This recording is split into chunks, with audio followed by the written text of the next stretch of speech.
मला बोलायला सुद्धा त्रास होतोय. शेवटी शरीर असतं.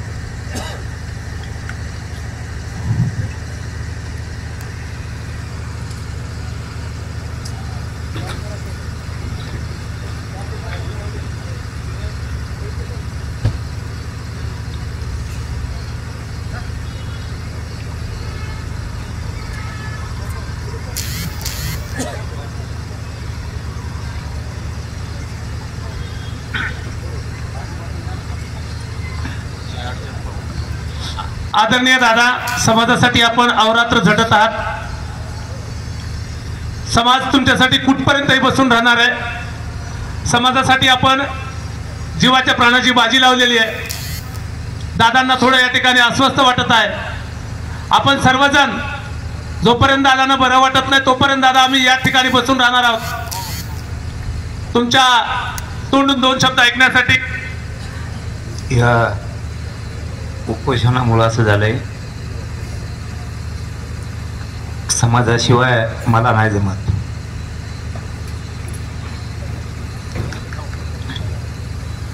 समाजाशिवाय शेवटी मला दम नाही निघत.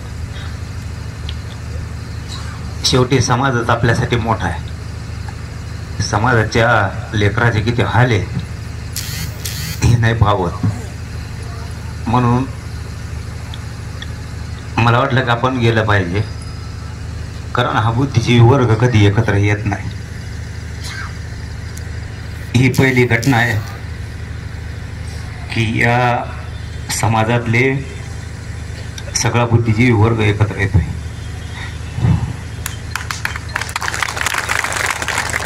तुमच्या मागण्याच्या बाबत नका काळजी करू. जोपर्यंत माझ्या जीवात जीव आहे तोवर तुमचा मुलगा म्हणून तुमच्यावर कसलंच संकट येऊ देणार नाही. माझ्यावरती घेईल मी, काळजी करू नका. दादा, हा तुमचा विश्वास आम्हाला 100 हत्तीचा बळ देणार आहे. जोरदार गोष्ट करूया. शेवटी उपोषणाने काय होतंय, अंगात आग होणं, ताकद अंगात नाही राहिली, अशक्तपणा प्रचंड आहे, आम्हाला चालता येत. आणि समाजाच्या प्रचंड मोठ्या अपेक्षा आहेत. आता शरीर 100% धडधाकट शरीर पाहिजे होतं, पण हे उपोषण इतके करावं लागले त्याच्याशिवाय माझ्या गोरगरीब समाजाचं कल्याण होत नव्हतं. आता मला उठायला त्रास होतोय आणि बसायला पण एक गोष्ट सांगतो, मी तुमच्यासाठी हिकलो नाही, कधी मॅनेज पण नाही झालो आणि मला त्याची गरज पण नाही. इतिहासाचा प्रश्न आहे तुमचा. छत्रपती शिवराय इतिहासात आले पाहिजे, त्याची काळजी करू नका. ज्या दिवशी आपल्या शिक्षक बांधवांनी सांगितलं त्याच दिवशी मी मंत्री महोदय दादा भुसे साहेबांना फोन करून सांगितलं, तुम्ही या शिक्षक बांधवांना वेळ पण द्यायचा आणि इतिहासात छत्रपती शिवरायांचा इतिहास सुद्धा घ्यायचा. त्यांनी सांगितलं, तुम्ही तुमचं शिक्षकाचं शिष्टमंडळ कधी पण पाठवा. मी सगळं म्हणणं ऐकून घेऊन हे प्रस्ताव सुद्धा पाठवतो. आता आपलं शिष्टमंडळ कधी जाईल त्यावेळेस त्याच्यावर चर्चा होईलच. तुमचा वसतिगृहाचा विषय असेल, तुमचे जेवढे काय प्रश्न असतील, फक्त मायबापा एवढं सांगतो, मी एका जागेवर बसून सोडत जाईल. शेवटी या राज्यात समाज 7 कोटीपेक्षा जास्त आहे आणि अपेक्षा सगळ्याला की मी आलो पाहिजे. आता मला नाही शक्य होत. मी आहे त्या जागेवर तुमच्या लेकराचं कल्याण करीन, नाराज होत जाऊ नका. मला लग्नाला येणं होत नाही, सप्त्याला जाणं होत नाही, विलाजच नाही, कारण सोंग नाही करताय शरीराचं. मी आता कसं गाडीत बसून आलो मला माहिती. कारण मला तुमची खाली मान जाईल हे बी होऊ द्यायचं नव्हतं. मी नाही आलो, परत वार्ता जाणार, मी आलो नाही. समाजाची उंची वाढवायचं सोडून समाजाला खाली मान घालून जगावं असं होऊ नये म्हणून इथपर्यंत यायला लागलं. जोपर्यंत जिवंत आहे तोपर्यंत या समाजाचं आणि तुमचं सगळ्याचं संकट अंगावर येईल. कधी जातीवाद नाही करणार.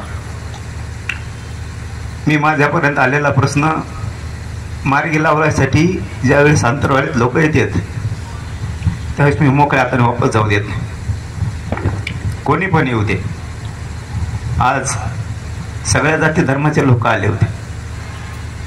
त्यांचा आश्रम शाळेचा विषय होता. त्याच्यामध्ये खूप शिक्षक लोक पण होते आणि सगळ्या जातीचे होते. सगळ्या जातीचे सांगतो मी तुम्हाला.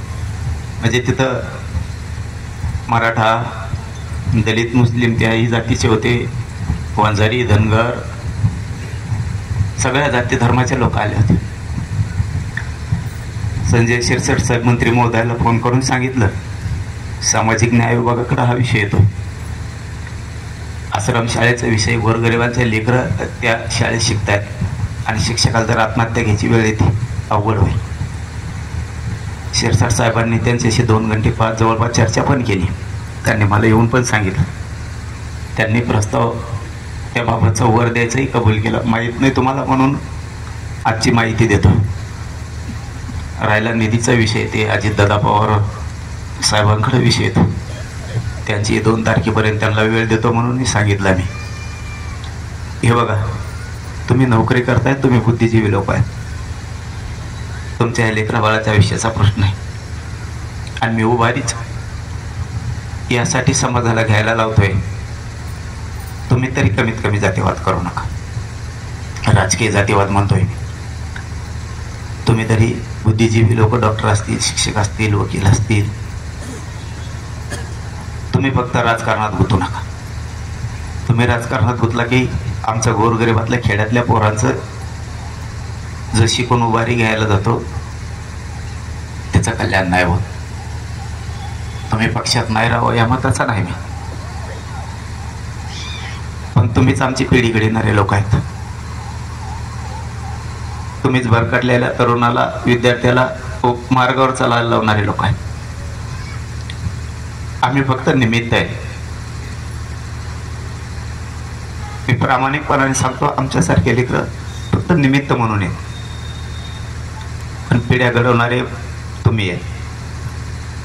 तुमच्या ज्ञानाशिवाय नवीन रस्ता नाही तयार होत.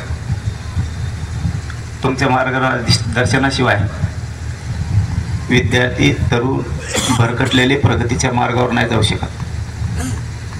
तुमची आम्हाला खरंच गरज आहे. आम्ही राजकारणाच्या नादात करोडो पोरं भरकटले. ज्यावेळेस तुम्ही बुद्धिजीवी लोक, यशस्वी झालेले उद्योगपती एकत्र येताल त्यावेळेस लोकांना मार्ग कळायला सुरुवात होईल. व्यवसायात कसं जायचं आणि तो यशस्वी कसा करायचा. शिक्षकांनी जर तुमची ज्ञानाची गंगा थोडी थोडी जर गावखेड्याकडे नेली, पोरांना कळलं शिक्षणात कसं जायचं आणि नोकरीकडे प्रवास कसा करायचा. रिटायर झालेले आपले न्यायाधीश असतील, वकील असतील, शिक्षक असतील, पोलीस असतील, आरोग्य विभागातले अधिकारी असतील, महसूलमधले अधिकारी असतील, ह्यावेळेस ज्यावेळेस सांगतील IPS दर्जाचे अधिकारी आपला रिटायर झाल्याच्या नंतर जो वेळ आपण खेड्यापाड्यातल्या गोरगरीब शिकणाऱ्या पोरांना देताल त्यावेळेस त्याला लक्षात येईल शिकून उपयोग नाही, नोकरीत तरी कसं जायचं हे पण मार्ग माहीत होणं खूप गरजेचं आहे. काही काही पोरं नुसते शिकतात, ज्यावेळेस त्याला मार्क पडतात जायचं पुढं लवकर नाही कळत त्याला.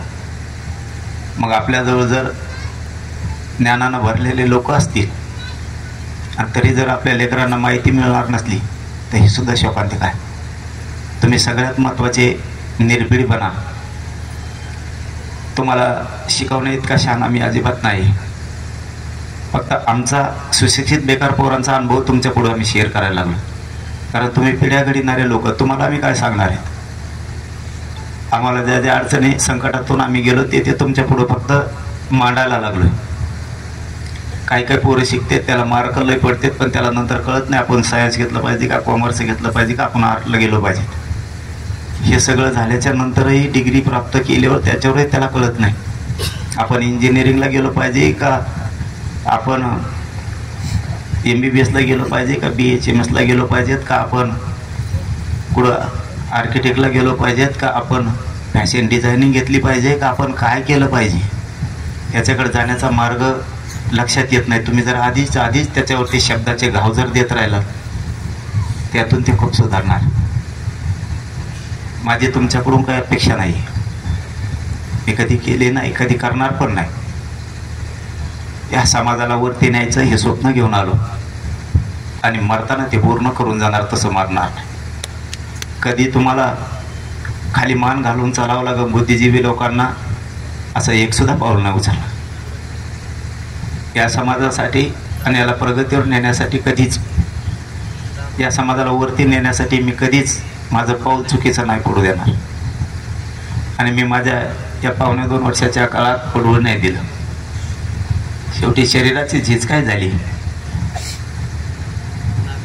आणि शरीराला किती वेदना झाल्या तरी मी नाही हटत. माझ्यावरती आणि माझ्या विरोधात खूप मी वैरपत करलेलं आहे. सरकार आणि विरोधी दोन्ही माझ्या विरोधात आहे. त्याचं कारण आहे की मी समाजाच्या कल्याणासाठी काम करतो आणि एका गरिबाच्या लेकरांना समाजाला जर एवढा मोठा न्यायाचा विडा उचलला आणि सरकार जर अडचणीत यायला लागले तर याच्याकडे सुद्धा बघितलं पाहिजे. तरी मी तमा नाही बाळगीत, कारण मला पुढं शेवटी या समाजाचे लेकरं दिसतात, त्यात तुमचे पण लेकरं आले. एक मात्र शेवटचं सांगतो, शिक्षक जरी असला, पोलीस जरी असला किंवा कुठलाही कर्मचारी शासकीय असला, आरक्षणाशिवाय त्याला पुन्हा नोकरी नाही. मूळ पाया भक्कम करणं लय गरजेचं आहे. जे आपण प्रगतीची उभारणी म्हणतो ती करताना अगोदर आपल्याला आरक्षण सुद्धा लय महत्वाचं आहे. आणि ते देण्याची जबाबदारी ज्या दिवशी मी माझ्या खांद्यावर घेतली त्या दिवशी तुमच्याशी इमानदारीनं वागलो. तुम्हाला ज्यावेळेस मायबाप मानलं त्या दिवशीपासून मी आजपर्यंत मुलाची भूमिका कायम निभावली. मायबापाशी गद्दारी लेकरू कधीच करत नाही, तसं तुमच्याशी कधी गद्दारी केली नाही. पण माझा एक मायनस पॉईंट झाला, त्याला आता नाविलाज आहे. समाज आता आनंदात बघायचे दिवस आले तर माझं शरीर साथ द्यायला तयार. कधी समाज एकत्र येत नव्हता आणि आज तुम्ही सिद्ध केलं की जो बुद्धिजीवी समाज एकत्र कधी येत नाही तो सुद्धा बीडमध्ये एका ताकदीने एका जागेवर बसला. आणि नुसता बसलाच नाही, ज्या समाजाला आणि ज्या समाजाचे लेकरं खुर्चीशिवाय बसत नाहीत ते लेकरं हरळीत मांड्या घालून बसतात. ही मराठ्यांची एकजुटीची ताकद आहे. ना कधी खुर्चीला भुकायला लागला समाज, नाही काय पुढच्या बाजूला खालीच बसलेत आणि मागच्या बाजूला खुर्च्या नाही तर खालीच बसलेत. ही आपली खरी एकजूट आहे मायबापा. आणि तुमचा कर्मचाऱ्यांचा कार्यक्रम होता म्हणून बाकीचे पोरं डिस्टर्ब करते म्हणून ते सुद्धा आले नाही किंवा येऊ पण दिले नाहीत आपण.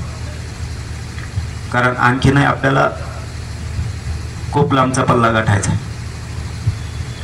तुमच्या मागण्याच्या बाबतीत तुम्ही जे जे सांगता त्याच्यात कधी कमी पडणार नाही आणि तुम्हाला झालेला त्रास त्याच्यातही मी सगळ्यात पुढं राहील. आणि पुढचं एक सांगतो, त्रास झाला तरी आता दबून ठेवू नका. तुम्ही सुद्धा दबून ठेवू नका. आणि तुम्ही जर बाहेर निघायचं बंद केलं तर समाजावर त्याचे वेगळे परिणाम होते. ते नाही कळून येत पण त्याची झळ मात्र गावखेड्यापर्यंत जाते. ज्या दिवशी बुद्धिजीवी माणूस रस्त्यावर असतो त्या दिवशी सर्वसामान्य सुद्धा रस्त्यावर असतो. एखाद्या वेळेस सर्वसामान्य नाही आला किंवा बुद्धिजीवी जर नाही आला त्याची झळ शेतकऱ्यांपर्यंत जाते. तेही एकत्र यायला अनेक वाटा फुटतात. मग कधी नवे समाज एक झालाय, तुम्हाला कोणी अंतरच देणार नाही, तुमची एकजूट बी कोणी फोडणार नाही. तुम्ही बघितलं या समाजाच्या एकजुटीवरती काय होऊ शकतं. न कधी 40-42 वर्षात न मिळणार आरक्षण ओबीसीतलं या मराठा समाजाला मिळालंय तुमच्या एकजुटीमुळे. ही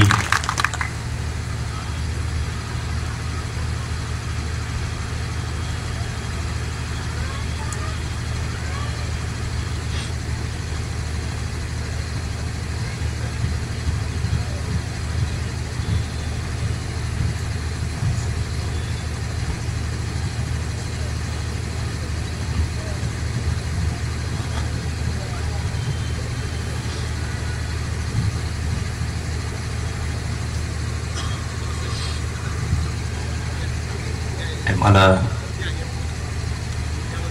दमच निघत नाही तब्येतीमुळं ना. शेवटचं सांगतो, आपण ही गोष्ट बघितली की संतोष शिपाई यांचा किती क्रूरपणे खून झाला. साहेब, सगळ्या बुद्धिजीवी बंधूंना सांगतो, वेळ कोणावर येईल कधी सांगता येत नाही. त्या लेकरात आपलं लेकरू बघा, वेळ वाईट असते, संकट कसं धावून येईल सांगता येत नाही. तुम्ही शिक्षक असाल, तुम्ही नोकरदार वर्गात असाल, तुम्ही सर्वसामान्य शेतकरी असाल, आपल्यातल्या छोट्या छोट्या वादाच्या दोऱ्या तोडून टाका. तुम्हाला माझी हात जोडून विनंती आहे, आपल्यावरती लई कोपलेले लोक आहेत, आपण पुढं जावा असं कोणाला वाटत नाही. आपल्यात कसे दुरावे निर्माण होतील यासाठी दिवं पाण्यात ठेवण्यात लोक. माझा जास्तीचा संदेश नाही आहे तुम्हाला. तुम्ही कर्मचारी वर्ग असाल, तुम्ही सर्वसामान्य शेतकरी असाल, आपल्या वैयक्तिक वादाच्या दोऱ्या लवकर तोडून टाका. आपणच आपले शक्ती आपल्या विरोधात वापरून आपण आपल्याला नका संपवून घेऊ. जमिनीचे वाद, बांधाचे वाद आपण आपल्या अंगावरती जायचं बंद करा. माझी तुम्हाला जोडून विनंती आहे. काय वेळ येईल कधी सांगता येत नाही. बुद्धिजीवी वर्ग काशीत सर गोरगरीब मराठ्यांच्या मदतीला पाहिजे, आणि गोरगरीब मराठा बुद्धिजीवीच्या मदतीला पाहिजे. आपल्या एकमेकाच्या साथीशिवाय प्रगतीकडे जात नाहीत आपण. आपल्या डोळ्यासमोरची घटना आहे. संतोषभाई आपलं लेकरू होतं, इतक्या क्रूरतेने हत्या या राज्यात झाली नाही.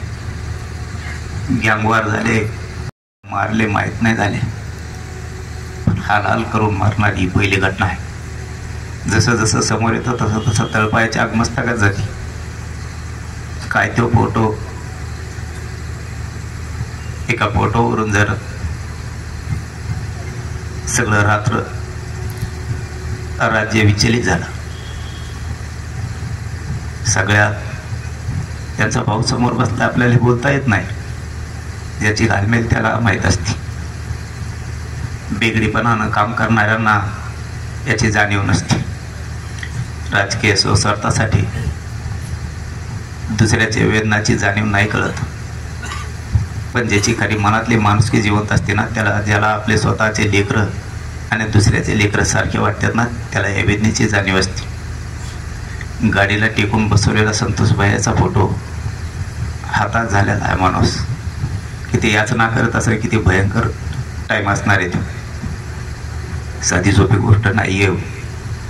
समाजा हो जागे वारे काय नको रे बाबा आम्हाला तुमचं. कोणाच्याही लेकरावरती ही वेळ येऊ शकते. पैशावाला असू द्या नाही तर गरीब असू द्या, ही वेळ येऊ शकते वर का. मायबाप हो, तुमच्या पायाच्या चरणी लोळण घेऊन सांगतो, पुढच्या काळात तरी एकजूट नका फुटून देऊ. ज्या दिवशी त्या गाडीला चिटकून संतोषभाईला ठेवलं गेलं त्यावेळेचे हाल काय असते तुम्हाला शब्दात वर्णन करायसारखे नाही येत. ते माणसानं दोन्ही हात जमिनीवर टेकलेले आणि गाडीच्या टायरला पाठ टेकून मान खाली टाकून बसलेले आहेत. त्यावेळेस जीव म्हणत असणार आहे, मला सोडा रे, फक्त लेकरात जाऊ दे.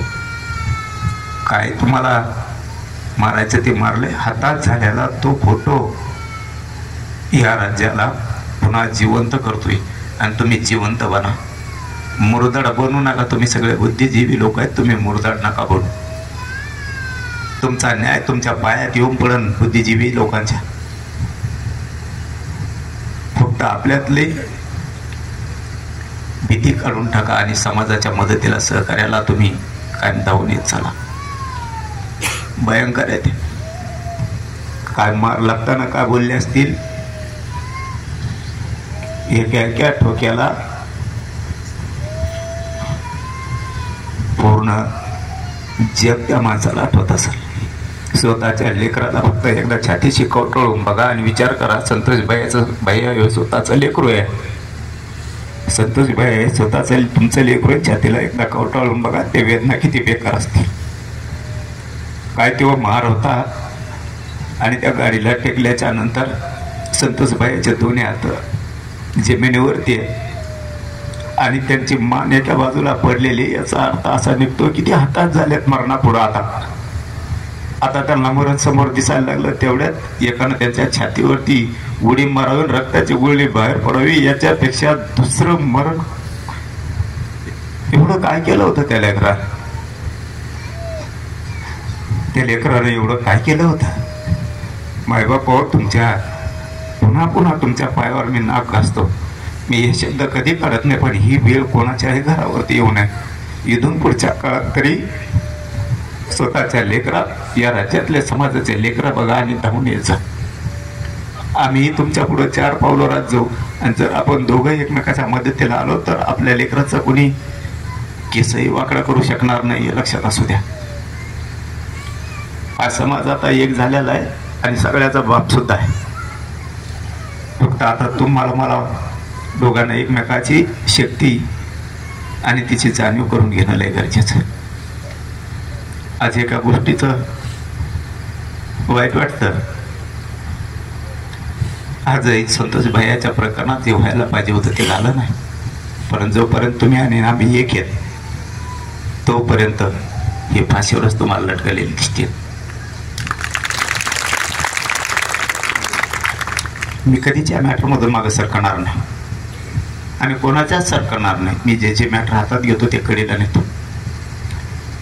पुढच्या काळातलं एकजुटीचं काम असंच राहू द्या. मला नाविलाजाने हे शब्द बोलावे लागतात, नाविलाजानं बोलावं लागतं. खरं सांगतो, मला नाविलाजाने बोलावं लागतं. मी कधी बोलत बी नाही. मधल्या काळात मी ते बोलायचे बंदही केले होते, पण जसं जसं शरीराला त्रास होईल तसं तसं पुन्हा पुन्हा सांगत राहतो समाजाला. तुम्हाला पुन्हा पुन्हा आठवण करून देत राहतो.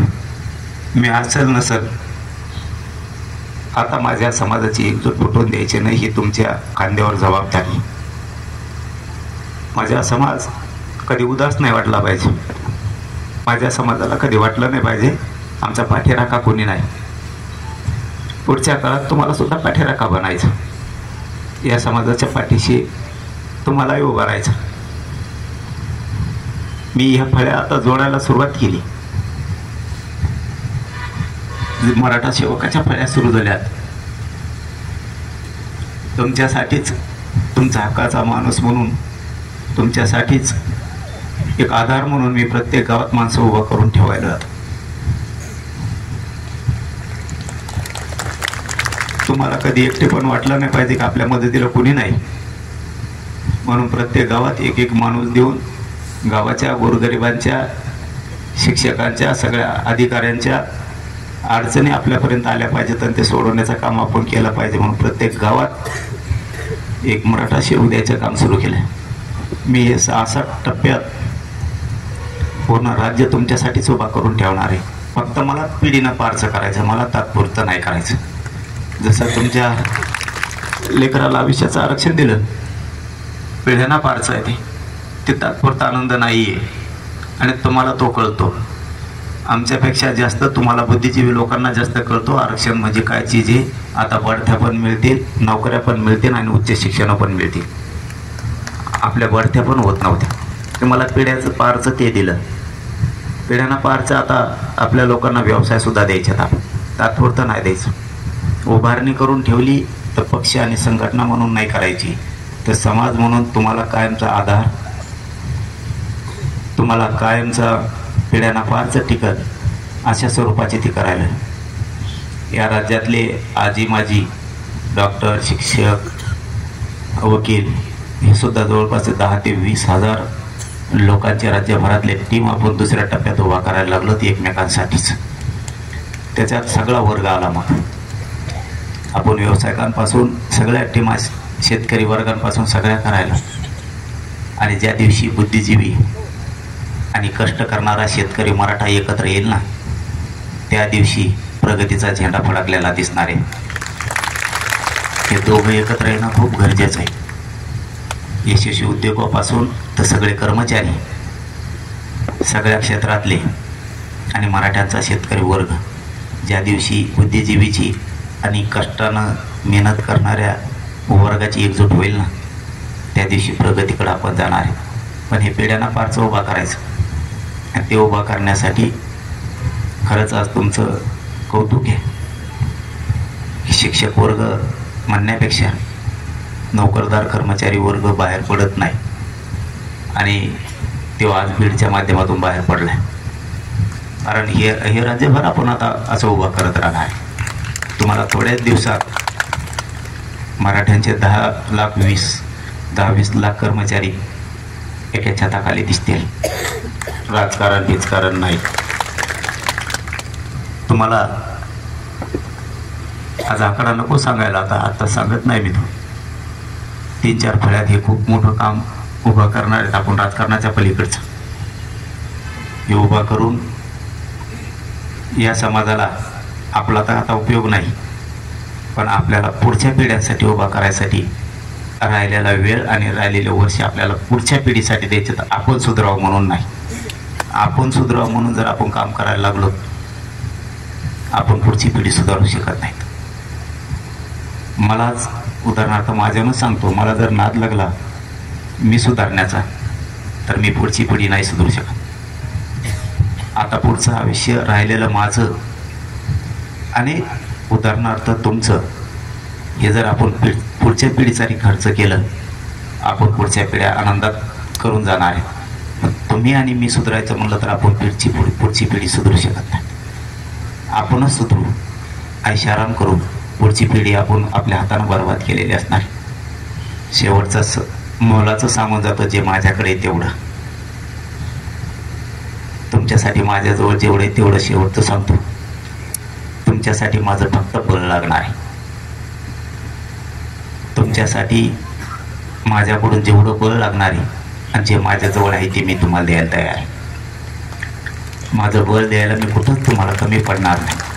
माझी पूर्ण शक्ती बुद्धिजीवी लोकांसाठी मी द्यायला तयार आहे. तुमचे जेवढे प्रश्न असतील तेवढे सांगत जा. मी ताकदीने ते सोडायचा प्रयत्न करत.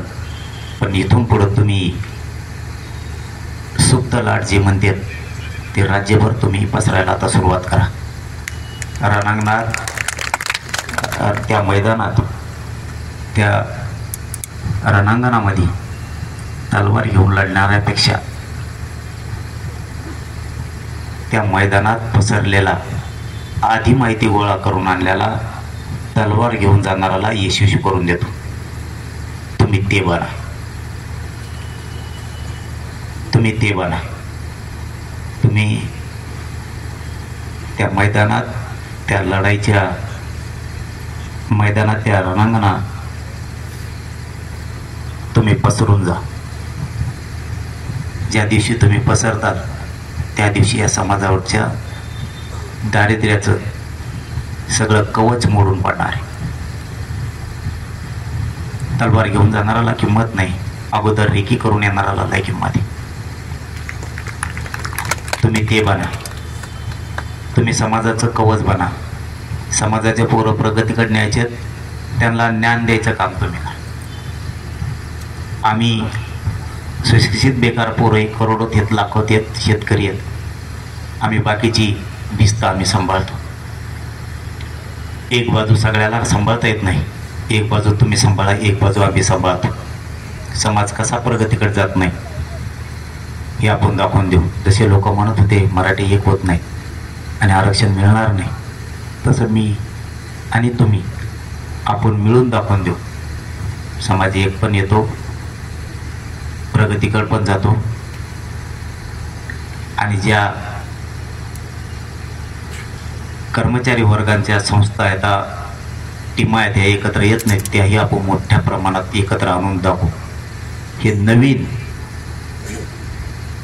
अशक्य असणारं शक्य काम आपण एकदा करून दाखवून या समाजापुढे उभा करून ठेवू. शेवटची तुम्हाला विनंती आणि शुभेच्छा. असेच एकजूट राहा. बुद्धिजीवी वर्ग पक्षात विकरून जाऊ नका. भाजप, शिवसेना, राष्ट्रवादी काँग्रेस, बेसराम, तुम्ही आमचे महत्त्वाचे आधार आहेत. विद्यार्थ्यांचे, शिकणाऱ्या पोरांचे. तुम्ही आळशी बनवून देऊ नका पोरांना. तुम्ही 2-2 घंटे उरलेले गावात पोरांना द्या. हॉस्टेलचं काम लवकर होणार आहे. हॉस्टेलचा मुद्दा आहे. मराठ्यांचेच लोक तुम्हाला हॉस्टेल तालुक्यात उभा राहिलेले दिसते 1-2 वर्षाच्या आत सगळेचे सगळे. त्यामुळे तुम्ही तिथं फक्त रिटायर झालेले किंवा नसलेले मोठमोठाले अधिकारी तिथं अभ्यासकासुद्धा आपण देऊ. गावखेड्यात अभ्यासिका नाहीत, शहरात नाहीत, हॉस्टेल वसतिगृह नाही आहेत, ते पण आपण खरंच ताकदीनं सगळेजण उभा करू. खी उभा राहायला वेळ लागत नाही. फक्त झालेल्या पैशातून फाळके आणणारे नसले पाहिजे. फाळका आणलं की त्या वस्तू उभा राहत नाही. समाजाच्या रुपयाला हात लावायचा नाही. समाजाच्या पैशावर समाजालाच प्रगतीकडे न्यायचं हे जर काम आपण केलं, समाज प्रगतीकडे जातो.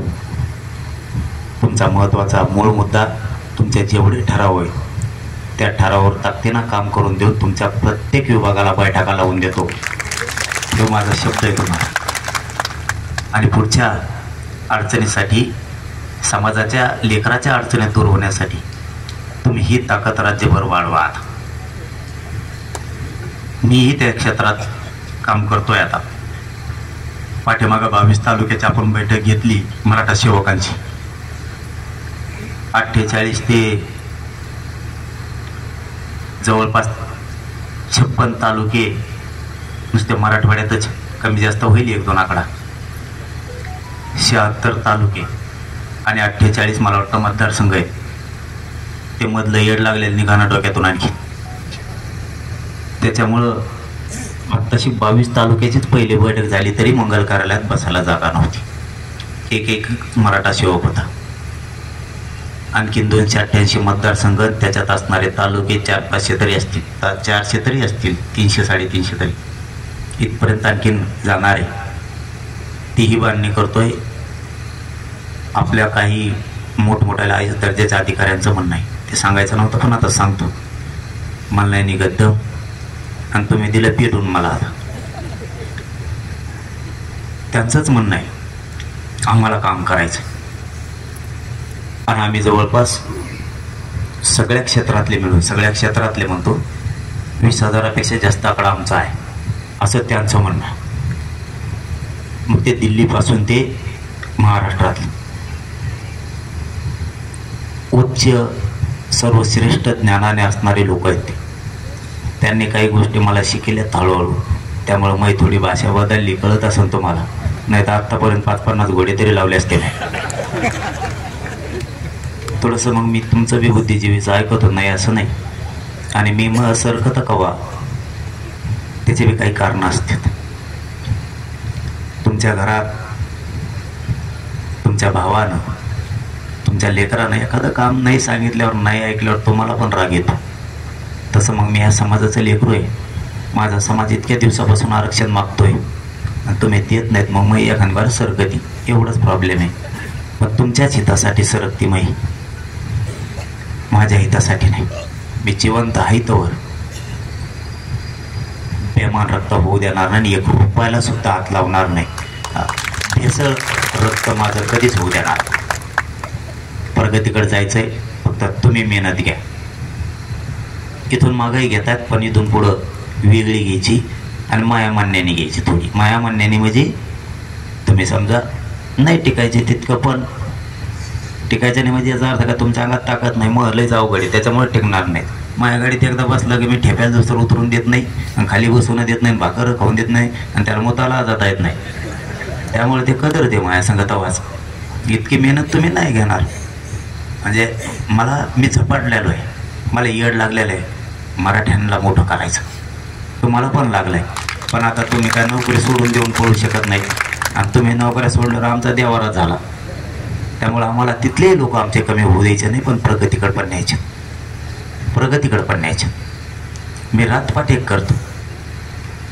एकदा बांधणी पूर्ण झाली मराठा सेवकाची मी रातपाट हे करतो, पूर्ण राज्य पिंजून काढतो. कुठेही अन्याय झालेला असो त्या सगळ्यात आधी मी उभारत होती. त्याचीही काळजी नाही, फक्त शरीराने साथ द्यावा तेवढीच एक आठ आहे. आणि शरीराने साथ नाही दिली तर मी बसल्या जागेवरती तुमच्या लेकराचं कल्याण करेन. फक्त पुढच्या काळात तुम्ही पण आता मेहनती घ्या, तुम्ही पण खूप मेहनत घ्या, खूप खूप मेहनत घ्या. पुन्हा पुन्हा तेच शब्द सांगतो. मी जर आत्ता मला मोठं व्हायचं ठरवलं तर मी होईल, माझ्या समाजाचं वाटलं होईल. पण मी आणि तुम्ही राहिलेलं आयुष्य समाजासाठी काम करायचं जर ठरवलं तर पुढच्या पिढ्या आपण मोठ्या केल्याच म्हणून समजा. पुढच्या पिढ्या मोठ्या झाल्या. फक्त हायगाई करू नका. आपले ज्ञान देणारे लोक हायगाई करू नका. पुढच्या काळात धावून येत जा एकमेकासाठी, कसलाच विचार न करता. बाकीचं मी सगळं सांभाळलेलं असेल. पुन्हा आता येणे दोन हात दाबून धरलेत, माझे हात थरथर कापायला लागले. त्यामुळं तरी उलशी कवायना जास्त बोललोच मी, कारण मला तुम्हाला सोडून नाही जाऊ वाटत. तुमच्याशी बोलल्याशिवाय मला नाही दमले. समाजापेक्षा मोठं मला कुणीच नाही. पण शेवटी आता जाता जाता एक सांगतो, तुम्ही पण येऊ संदेश बाहेर द्या. आणि मीही चॅनलच्या माध्यमातून, सगळ्या मीडियाच्या माध्यमातून मराठा समाजाला सांगतो, कुणाच्या लग्नाला, सप्त्याला, कार्यक्रमात जर येता नाही आलं तर हात जोडू विनंती, माझे नाराज नका हो. मी एकटा आहे आणि सगळ्यांना वाटतं यावं, आणि माझं शरीर मात्र मला साथ देत नाही. मी ज्या जागेवर बसलेला असेल त्या जागेवर तुमच्या लेकराचं कल्याण करील, पण माझं येणं जाणं होत नाही. हे मला उठता बसता नाही येत. मला लय वेदना आहेत. माझी तेवढी मात्र एक कळकळीची विनंती आहे, तुमच्या जेवढ्या मागण्या असतील सगळ्या क्षेत्रातल्या कर्मचाऱ्यांच्या आणि सगळ्या जातीतल्या कर्मचाऱ्याच्या सुद्धा तुम्हाला जाहीरपणानं सांगता येत नाहीत, पण तुम्ही हळूच येऊन सांगत जा. दुसऱ्याच्या माध्यमातून व्हायना कार्यक्रम लावायला मी ये. तुम्हाला कोणत्याही नेत्यानं त्रास देऊ द्या, कोणत्याही, त्याला दुसऱ्या बारीनं मी पारडच म्हणून समजायचं. तुम्हाला त्रास दिला की त्याच्यामुळं तुम्ही हळूच, तुम्हाला सांगता येत नाही, जाहीर येता येत नाही. तुमच्या नोकरीचं वाटोळं होईल, तुमच्या कुटुंबाचं वाटोळं होईल, पण मॅसेज मात्र महाराष्ट्रात कोणत्याही कोपऱ्यात तुमच्या कोणत्याही क्षेत्रातल्या अधिकाऱ्याला, व्यावसायिकाला, कोणालाही त्रास झाला तरी बातमी मायापर्यंत येऊन देत जा. कारण आता मी तुमच्या बाजूनं खंबीर उभा आहे. मी तुम्हाला कधी उघडं नाही पडू देणार, कारण तुम्ही सुद्धा मला उघडं पडू देत नाहीत सरकारने मला अडचण आणल्यावर. एवढं सांगतो आणि थांबतो. मला जायला लागते दवाखान्यात नाविलाजी. धन्यवाद. जय शिवराय. सर्वांना विनंती.